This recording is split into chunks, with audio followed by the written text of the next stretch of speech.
বাবাজি জুতা কত করে? 350। 350 না বাবাজি, নিব না।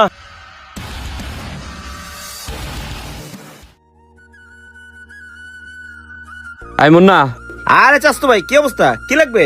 আইছিলাম তোর ভাবির জন্য এক জোড়া জুতা নিতে। ভাবির জন্য? দাঁড়াও, একদম নতুন কালেকশন, এটা দেখো। হ্যাঁ, এটা তো ঠিক আছে, তোর ভাবির ভালো মানাইবো। আচ্ছা, দাম কত? আরে তুমি আপন মানুষ, তোমার সাথে আমি বেশি লাভ করবো না। শোনো, 1100 টাকা দিও, এটা 1050 টাকা কেনা। আসাদ, এই জুতোটা প্যাক করে দে তো। আচ্ছা ভাই, দিতাছি।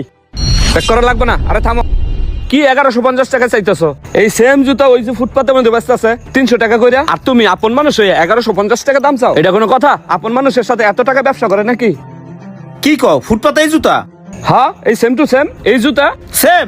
হ্যাঁ, তুমি আহো আমার লগে দেখো। আচ্ছা দাঁড়াও, আসাদ এদিকে আয়। কোন ভাই? দোকানটা সামলা, আমি একটু আইতেছি। আচ্ছা ভাই, যান।